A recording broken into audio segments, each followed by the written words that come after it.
Ito guys, nagluto ako ng biko. Ayan, biko.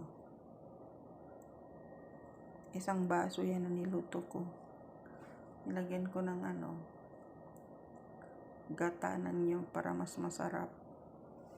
Nilagyan ko ng vanilya. Tsaka gata ng nyug. Asukal. Para meron tayong makain. Ano ko na yan.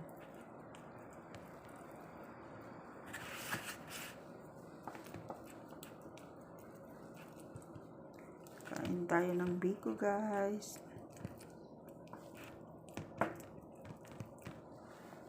Sinama ko na yung mga tutong niya. Kaya yan, meron siyang mga makikita nyo na mga pula-pula. Yan yung tutong sa biko. Bumili ako ng 1 kilong malagkit. 9 real. Sinaing ko siya. Tapos, nag-ano ako ng asukal. Nilagyan ko ng gata ng nyug.